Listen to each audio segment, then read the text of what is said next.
In today's video, we're going to go over everything you'll want to know about purchasing land in Iron County or really southern Utah in general. All right, let's get to it.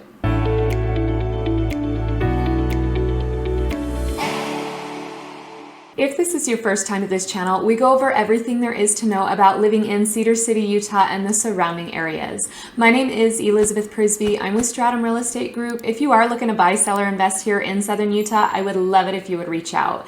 You can find my information up here in the corner or down below in the description. All right, let's talk about purchasing land here in southern Utah. Now, if you are purchasing land, this is a significant purchase and it does take quite a lot of due diligence, possibly more than when you are purchasing a home, because there are so many different factors that come into play when you are considering purchasing land to build a home on. So what I want to do is I want to break down 10 different components that you are going to want to look at when you go in to purchase land. The first one is, of course, going to be your budget. How much money do you have to work with and what are you going to need to pay for? There are a lot of different types of land. They have a lot of different amenities that come with them or don't come with them that you'll want to consider. Within that, you'll have to consider taxes, permits, utilities, and site preparation costs. There is a wide range in the cost of land, so really knowing your budget ahead of time, going into it,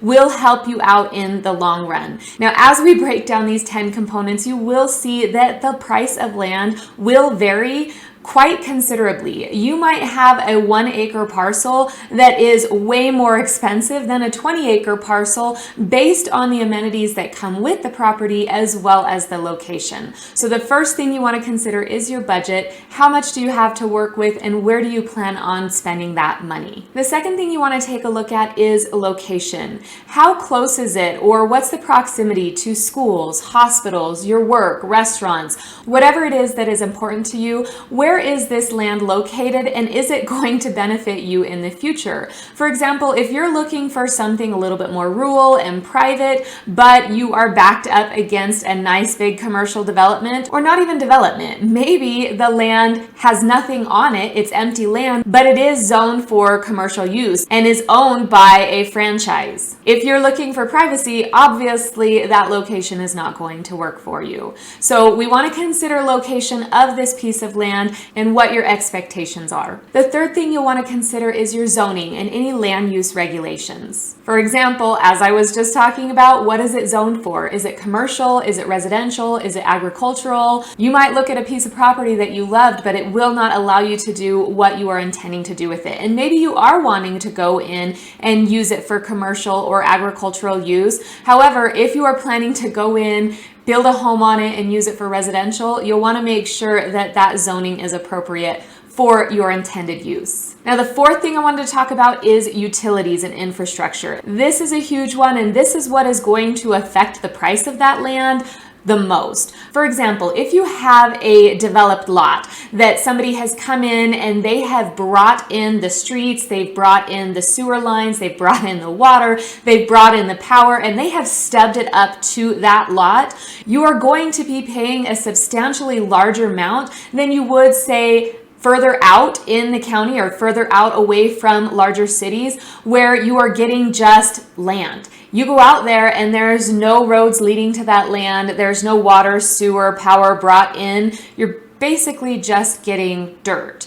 This is going to cost you a lot less and you will get a much larger amount of land. However, the responsibility then lies on you to bring in those amenities. Maybe you want to go with a septic tank. Maybe you're going to purchase water rights and drill a well. Maybe you're going to use solar. Those costs will start to add up in the long run, but they may not be part of the initial purchase. So when you're considering different types of land to purchase, there will be a huge variation in price because of one, location, two, amenities or utilities that are brought to that property. And I always get that question from clients that come in and they're purchasing land. They're wondering, why am I paying $200,000 for a half an acre lot when I can get an acre lot over here for $20,000? That's a big price difference. And the main reason behind that is location and utilities.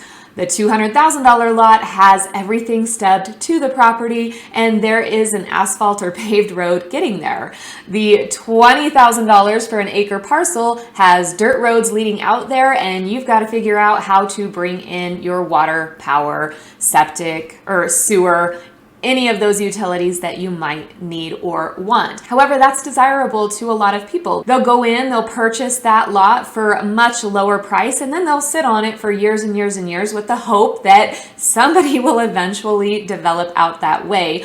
Or they're looking for privacy, they're looking for more rural, and they are going in to develop that themselves. So I know I got off on a little tangent there, but that's going to be one of the larger reasons as to why you're going to see such a huge price difference when you come in to purchase land. All right, the fifth one is going to be the topography and the soil quality of the property or of the land. I always recommend bringing a builder in at the beginning if you plan on building on this property, because you are going to incur a lot of costs. If this property is more sloped or has different types of soils on it, it could add a lot to your building costs because you're having to over excavate or you're having to cut into the mountain. So I would recommend bringing in a builder ahead of time as you are looking at this lot so that you have a better idea of how much you are going to have to excavate on this lot, whether it's cutting into it because it's very sloped or whether there's different types of soils on there. They're going to be able to help and guide you from the beginning. So if you are looking to come into Cedar City, Iron County,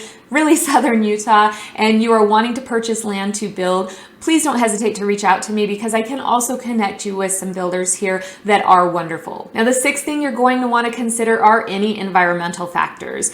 Is this land in a flood zone? Can it be insured? Are there typically wildfires through here? If you're purchasing up on the mountain, it might be a little bit more difficult to have it insured if it's surrounded by a lot of foliage. Are there any protected wildlife here? I know, for example, when I built on my lot, we had to go in and we had to get a prairie dog report or a prairie dog inspection on our lot before we could build on it. So those are some of the considerations that you'll want to think about to ensure that you can get permits to build on this lot as well as get it insured once you are up and running. Now, the seventh thing I wanted to discuss is accessibility. We already talked a little bit about dirt roads leading to this lot, but there are some places that you can only access it for part of the year. For example, there are a lot of beautiful lots down by Navajo Lake if you are heading up towards Duck Creek, where you can get off and it's secluded and you can build a nice cabin or camp down in there, but you only have access for part of the year. The eighth thing that you'll want to take a look at is resale value. Think about the future of this property. How easy is it going to be for you to sell? This is something you can absolutely talk over with me. We can run comps, we can look at the area, but it's something everyone should consider. Whether you're purchasing a home or land,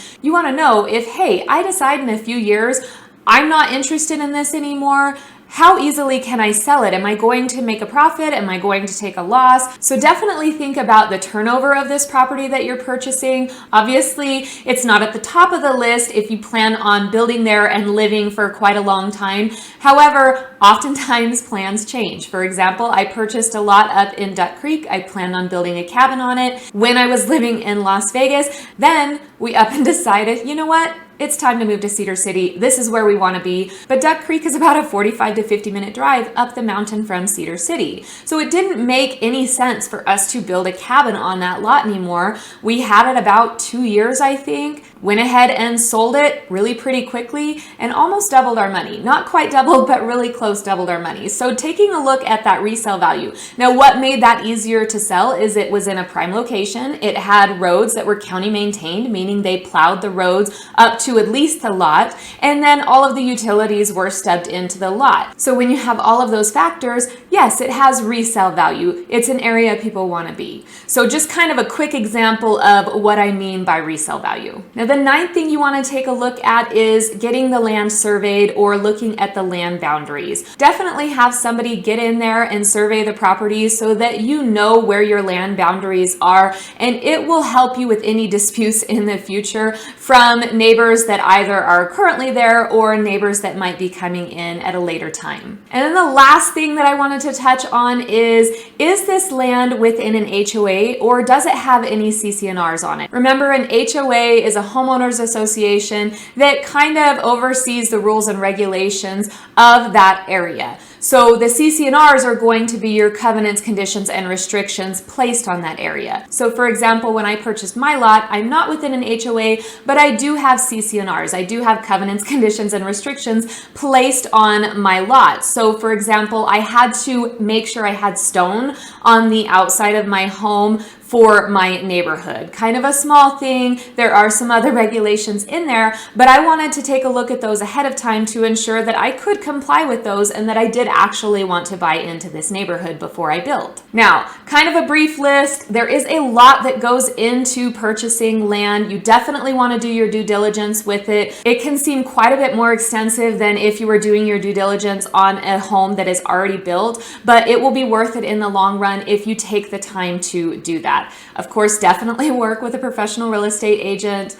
Obviously, I want it to be me. And then we want to make sure we pull in a builder as well so that you can get all of your questions answered. All right, that wraps it up. Remember, if you are looking to buy, sell, or invest here in Southern Utah, I would love to help you out with that. Once again, my name is Elizabeth Prisbrey and I am with Stratum Real Estate Group. Until next time, have a wonderful day.